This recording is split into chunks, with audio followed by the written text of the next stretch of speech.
அதிகாரிகளே, அரசு சேவர் உள்ளிட்ட அரசு உயர் அலுவலர்களே, உங்கள் அனைவருக்கும் என்னுடைய வணக்கத்தை தெரிவித்துக் கொள்கிறேன். காவேரி நடுவர்மன்றத்தின் இறுதி ஆணையினையும் மாண்பமை உச்சநீதிமன்றத்தின் தீர்ப்பினையும் பின்பற்ற மறுத்து காவேரி ஒழுங்காற்றுக் குழுவின் ஆணையின்படி நமக்கு கிடைக்க வேண்டிய குறைந்த அளவு தண்ணீரை கூட கர்நாடக அரசு வழங்க மறுத்து வருகிறது. இதனை முறியடித்து தமிழ்நாட்டின் உரிமைகளை நிலைநாட்டி காவேரி டெல்டா பகுதியில் உள்ள விவசாயிகளுக்கு தண்ணீர் கிடைக்க செய்வதற்கு எடுக்கப்பட வேண்டிய நடவடிக்கைகளை பற்றி பல ஆக்கபூர்வமான கருத்துக்களை இங்கு நீங்கள் தெரிவித்திருக்கிறீர்கள். அதற்காக என்னுடைய நன்றியை நான் தெரிவித்துக் கொள்கிறேன். தமிழ்நாட்டுக்கு சட்டபூர்வமாக உச்சநீதிமன்ற தீர்ப்பின்படி கிடைக்க வேண்டிய நீரினை சென்ற ஆண்டில் கர்நாடக அரசு விடுவிக்காததால் வேளாண் பெருமக்களுக்கு கடும் பாதிப்பு ஏற்பட்டது. இது குறித்து உச்சநீதிமன்றத்தை நாடி நாம் அதற்கு பிறகு நீரை பெற்றோம்.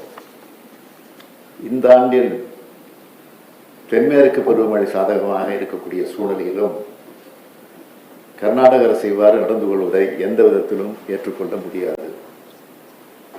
எனவே இந்த கூட்டத்தில் தெரிவிக்கப்பட்டிருக்கக்கூடிய கருத்துக்களின் அடிப்படையில் ஒருமனதாக எடுக்கப்பட்டிருக்கக்கூடிய இந்த முடிவுகளை நான் தீர்மானங்களாக இப்போது படிக்கிறேன். தீர்மானம் 1.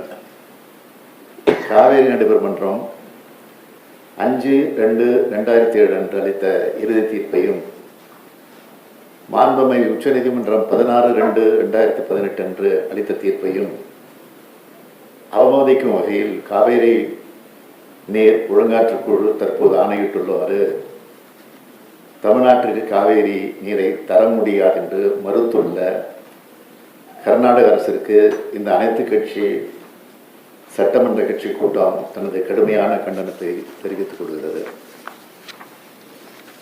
காவேரி நடுவர்மன்றத்தின் இறுதி தீர்ப்பு மற்றும் மாண்புமை உச்சநீதிமன்ற ஆணையின்படி தமிழ்நாட்டிற்கு காவேரி நீரை உடனடியாக விடுவித்தாக கர்நாடக அரசுக்கு ஆணையிடுமாறு காவேரி நதிநீர் மேலாண்மை ஆணையத்தினை இந்த அனைத்து சட்டமன்ற கட்சி கூட்டம் வலியுறுத்துகிறது.